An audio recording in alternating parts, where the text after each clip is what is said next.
You once said, and I'll quote from you, I knew filmmaking and creating different forms of content was my calling since I was 7 years old.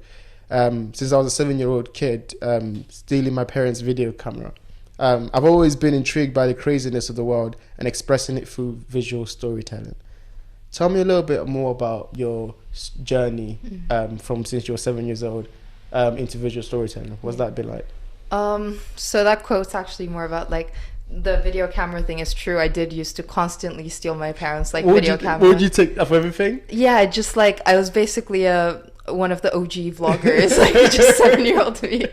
But yeah, even like there's like hi guys, welcome to my yeah, welcome to my vlog. No, but really, really, like, even when I went back home like recently, we were going through like home videos, and there's like a video of my mom literally standing for like hours just filming me, and I'm just trying to teach like the camera how to like jump rope. Yeah, and I'm just like really into it, and I'm like taking them around, and I'm just like, that's amazing. It must be so cool to see like that capture of you, time capture of us as a kid.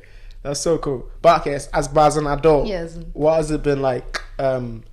Getting into visual storytelling. I know there's different forms. So do you want to talk about like just the different forms of visual storytelling that you're into?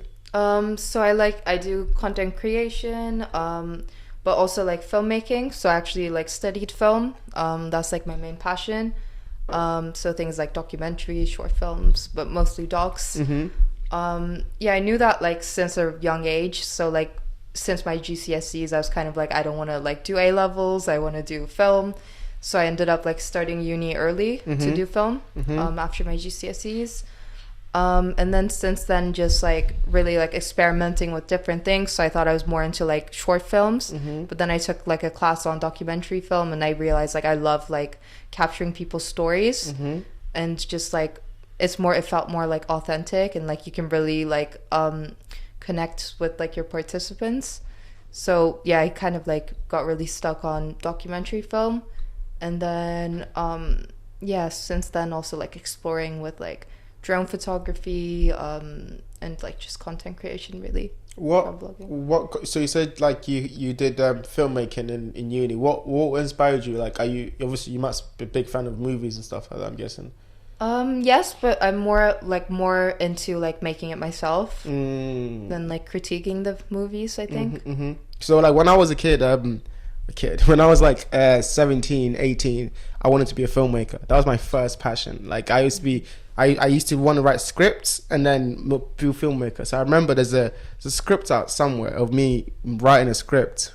It's a bad script. What's it about? it was like a group of friends went to dinner, and like the whole short movie took place around dinner. So they're finding out about this person likes this person and this person hates this person, and then there's flashbacks about like their family life. It was just like this whole plot, which is badly written, obviously. But like I tried. Like I wanted to be, but I never did it at uni. And that's my one thing that I was like, I chose the more safe route of doing business at uni. And then I was like, I never want to go back to that. And so like when I got a bit older, that's when I had to like come back into like writing and stuff like that. But like I've always been fascinated by filmmaking. But I don't know, maybe it's because I'm fascinated by like being maybe in front of the camera, or like maybe the person who writes the stuff, less about the visual, like taking the videos of it. But you're saying that from a kid you just wanted to be the person taking the videos. It was like with me, I was into like all of it. Like I liked being in front of the camera, I liked being behind it. I like wanted to learn editing myself, like filming, lighting, sound, like oh wow, I just kind of wanted to like learn it all. Yeah. But now like I'm more into like directing and editing, I say. Less so the technical stuff as well, like you said. But so what drew you to document? You said about like capturing real people. What else drew you to like documentary and docs? I guess like the first doc I made, I just kind of like fell in love with the whole process. Do you remember the first doc you made? Yeah, it's the one you're gonna talk about. Okay. That's amazing for a start. By the way, that's amazing for a start. But yeah, go on. Sorry. Yeah, just like that whole process. Like I just really enjoyed the whole thing. It was so tiring because like I did it all by myself. So I'd like filmed sound, interviewed like all by myself, and I had like these massive like cameras from uni, like film cameras. So like by the end of the shoot, like my arms would be physically shaking because you had to like hold it up the whole time, holding it up. But like it was just like all really worth it. And then the Yeah. editing as well, just like getting the story out, the themes out, like I just really enjoyed it. I mean, like, you mentioned that documentary is called A Little Bit of Calm. It's my favorite documentary, I would say. Like I feel like I was watching it the other day and I messaged you about it, and it made me feel something. Just like, maybe it's an artist, maybe I'm just romantic, but the idea of like capturing people, normal people, not celebrities, not like with makeup or props, for a movie, just like a random person in their normal life, and capturing that. But you capture that and you edit in a way which it's a seamless story. This is why this is why I'm learning. It's a seamless story. It's like this. It's all kind of like, I don't know. It's all, it makes you feel something, because even though the characters, the people in the thing are talking about their lives, and they've got like amazing quotes. Like, I wrote some of them down. It's like the homeless guy. Let's talk about the homeless guy. Like, there's a quote. He goes, as people go wandering by, I make up a story. Do you know why? And then he talks in riddles. He talks in like rhyme. And it's like, what? Tell me about that. Tell me about that aspect of it. Like meeting that person, meeting that homeless guy. He was so interesting. Like, I really loved like getting to know him. It's actually like a long story with him. So like I met him during my foundation year in London, and I just saw him on the street like writing up like all the like things, the positive quotes on the floor, and I was like, this is really interesting. And like I didn't even know I liked Doc, but I knew I wanted to stay in contact with him in case I ever want to film him. So I was like, hi, I'm a film student, can I have your number in case I want to make a like film about you? And he was like, yeah, sure. And then I think at that time he was like squatting and like changing phones and stuff, but every time he changed phone numbers he'd message me and be like, hi, it's him, like this is my number. So then like literally like I think a year or 2 years after, I messaged him. I was like, hi, I want to make a film about you. That's when I was like taking the doc one. And then like I knew he was like so interesting, so I wanted to doc about him, but then I wanted the subject to be more wide, like about street art, so there's the other people too.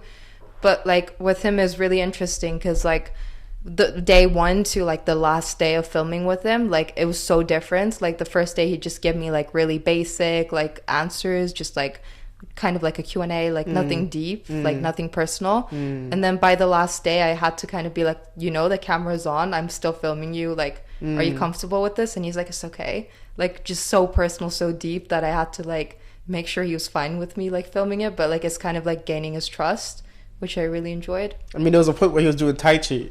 Like he was doing, like I think he got to that point. He was very comfortable. He was doing Tai Chi and letting you record it. And just like, it's weird. The poetic aspect of how he speaks and like how his mentality is, makes you really think. Like, I think I was gonna ask, what was your reason for doing that? I know you talked about you want to show, you want to do a documentary on him, but what was the reason of doing that? Including the street life and the street art, I guess.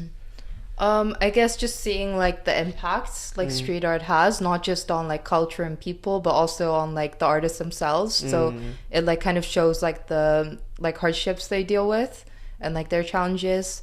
So I kind of just wanted to like really like organically explore that. And like a lot of it, like, so a lot of those contestants I literally just found like walking on the streets and like approaching them.